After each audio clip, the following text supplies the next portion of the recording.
These are the side hustles I used to make $1,000 in the month of February. I'll break down each side hustle, how you can get started yourself, detail the time commitment for each side hustle, and give each side hustle a grade from A to F so that you can find out if this is worth your time or not. No BS, none of that. You can make $10,000 a day doing this, just real results and real tried and tested methods. If you're interested in finding more ways to make money online or investing, smash the like button and do not forget to subscribe. We do this every single week. My goal is always to find out new ways to help people make money and help them build wealth. Before we get into the side hustles, this is a snapshot of my side hustle journey so far. You can see it starts off very slow, not much money made, but it picks up the more consistent I am and the more I stick to it.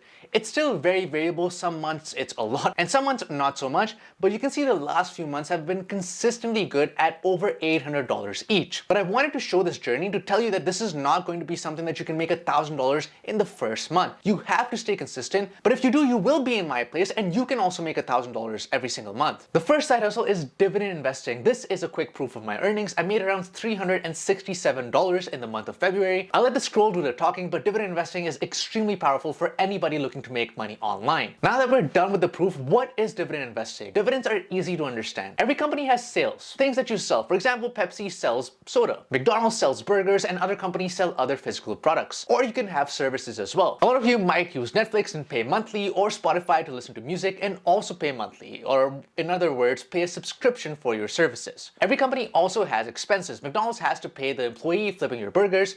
Pepsi has to pay the truck driver bringing your Pepsi to the store. When you subtract these expenses from the revenue, you get profit, or the leftover money the company has. Profit is good, and most companies choose to do one of two things with it. Either they reinvest this profit back into the business and grow the business further, or they pay this out to the shareholders. Most companies do a combination of these, and this is where dividend investors come in. If you own companies that pay dividends, profit-making companies that have cash flow, you can partake in these payments. These payments are quarterly most times, and some companies also pay monthly. It's very easy to set up a brokerage account and start buying companies that pay dividends. A simple search on Google gets you a list of 5 or 10 brokers that provide commission-free trading, essentially meaning that you can buy stocks for no fees. You might be wondering, what if the company I invest in goes bankrupt and I lose all of my money? This is where ETFs come in and how I actually make most of my money. ETFs or exchange trade funds hold a basket of companies. Some of the popular ETFs tracking the US market hold 500 or sometimes even 2,000 companies. ETFs that track the S&P 500, for example, hold 500 companies in America. ETFs tracking the total market of the entire world track more than 2,000 companies. These ETFs make sure that your money is relatively safe. Even if one company goes under, the index just replaces it with another company, and you have 400 or sometimes even 2,000 companies to rely on. And this is where most of my money is invested. Most of my money is invested in ETFs that track the S&P 500, the 500 biggest companies in America, the NASDAQ 100, the 100 biggest companies in America, and the TSX 60, the 60 biggest companies in Canada. Since I have been investing for a few years, I do like to invest in individual companies as well, because I think I can withstand that risk given I've been in the market for quite some time now. Some companies that paid me this month were, for example, Apple, products that I love.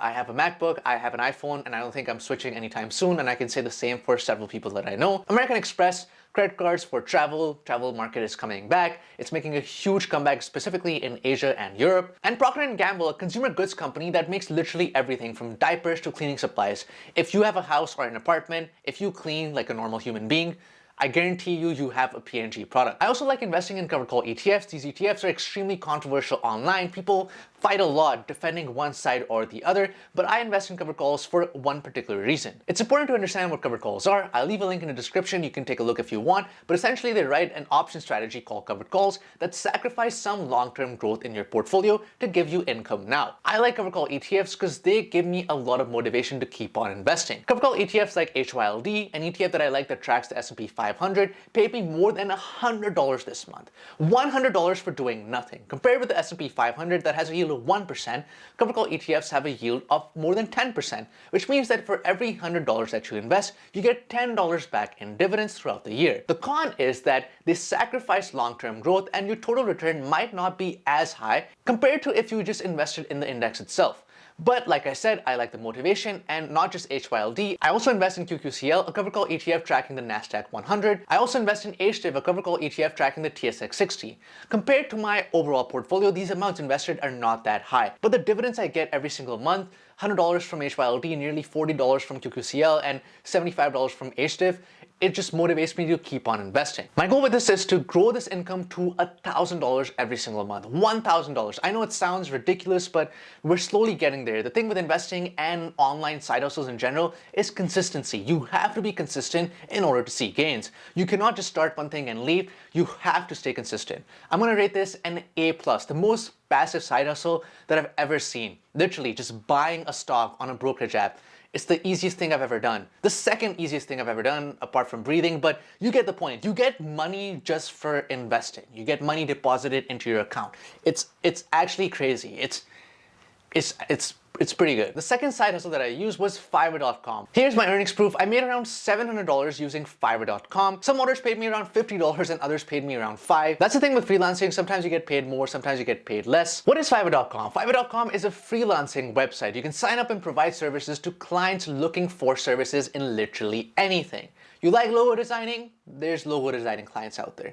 You like writing? There's writing clients out there. You like programming? There's programming clients out there. You like giving fashion advice? There's people that want fashion advice. Literally, people like me as well. So if you have advice for me, let me know. Anyways, the point is you can sell services on Fiverr.com to international clients. Not just in the US, Canada, and Europe, you can sell to clients anywhere in the world. The sign-up process is extremely easy. You just need to give them your email, give them some basic information, your PayPal account, etc., and you're ready to make money on Fiverr.com. How you make money is by posting gigs. Gigs are essentially the services that you'll be selling on Fiverr.com. You can sell anything that you want, like I previously mentioned, but you need a niche. You cannot put a programming gig and also a design gig. That's just not gonna work. Fiverr's gonna be very confused. If you like programming, stick to programming and put 2 to 3 gigs in programming. If you like design, put 2 to 3 gigs in design. I'll stick with design as an example. You can have a logo design gig, you can have a character design gig, and you can have a website design gig. That is completely okay because you're in the design niche. Make your thumbnail attractive. I recommend Canva. That's what I used. And then have a nice description detailing your services, and bam, boom, you're ready to sell on Fiverr.com. This is where people are gonna run into the first problem. How do I get my first client? I get this question quite a lot, so the number one advice that I'm gonna give you is to price extremely low. It doesn't matter who you are, it doesn't matter where you are. If you don't have existing clients, if you don't have existing reviews, you're not going to be able to get that first client easily. That is just reality.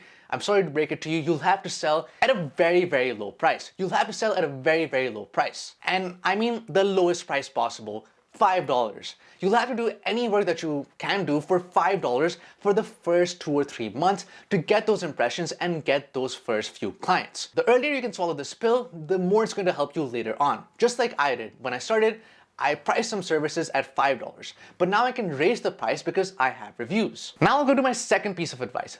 Actually do something that you're good at. Do not do something just because you see other people making money in it.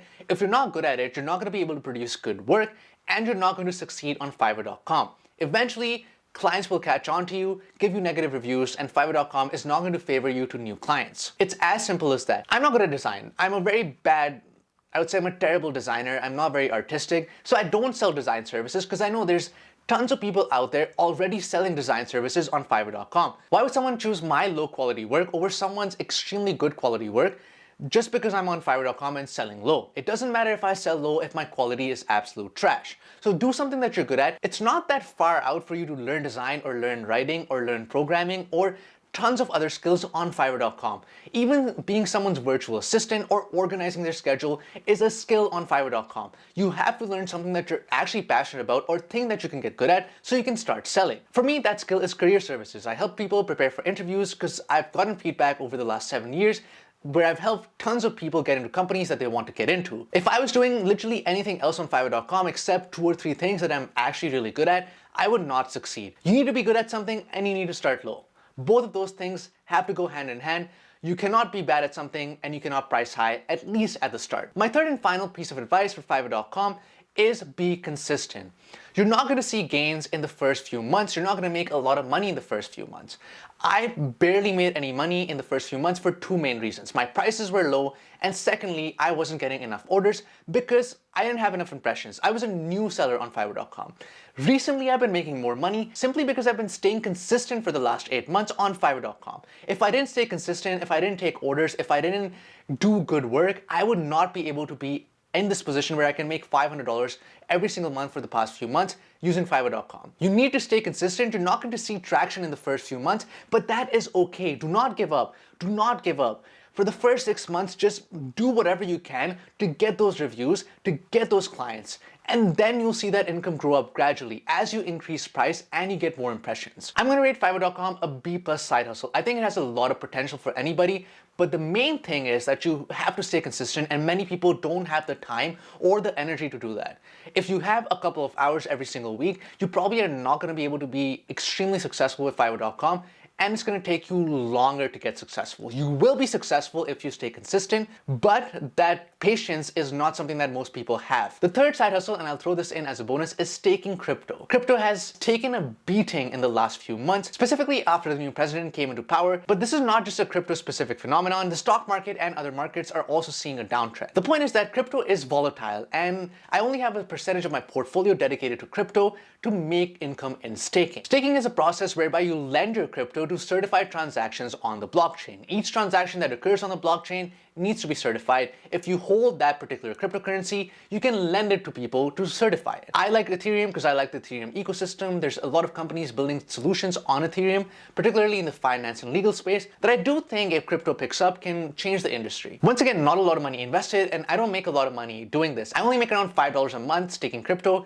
but again, the point of the video is to detail everything. I don't recommend putting a lot of money in crypto. I would say this is a C side hustle, maybe even a D, but it's extremely passive, which is why it's not an F. I just have to buy crypto and I get rewarded for certifying transactions on the blockchain. No active effort needed. The crypto just comes in, I keep reinvesting it and keep growing my crypto portfolio. If you're interested in crypto, there's many providers that give you commission-free crypto trading as well. If you search commission-free crypto trading, there's going to be a lot of platforms that show up on Google, but be careful. I give this disclaimer always. I invest in crypto, but doesn't mean I recommend it. It is volatile, but you can make some nice passive income through crypto staking. So those are the side hustles that actually work. What about the failures? I do think it's important to talk about failures. So I have this section of the video that is dedicated to celebrating failures, even though they make me sad. The first thing I failed at was making money through DeepSeek.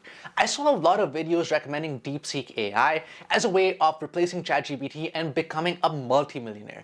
I tried this out. I tried making an ebook and selling it on these affiliate sites, and I failed massively. DeepSeek, just like ChatGPT, gives you regurgitated, reused content that you basically cannot put anywhere. You cannot make money doing this. The space is extremely saturated. There's tens of thousands, if not millions of ebooks out there that are AI regurgitated content. Your content is not going to stand out, and you'll make absolutely $0 doing this. Guaranteed. I guarantee it. Guarantee it.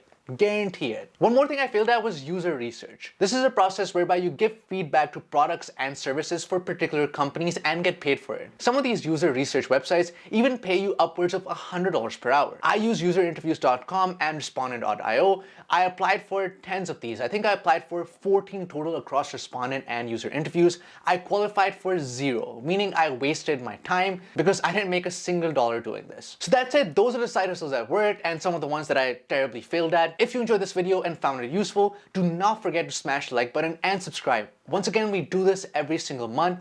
Every single week rather. My goal is to be fully transparent and find more ways to make money online and help people grow wealth. I'll see you in the next one.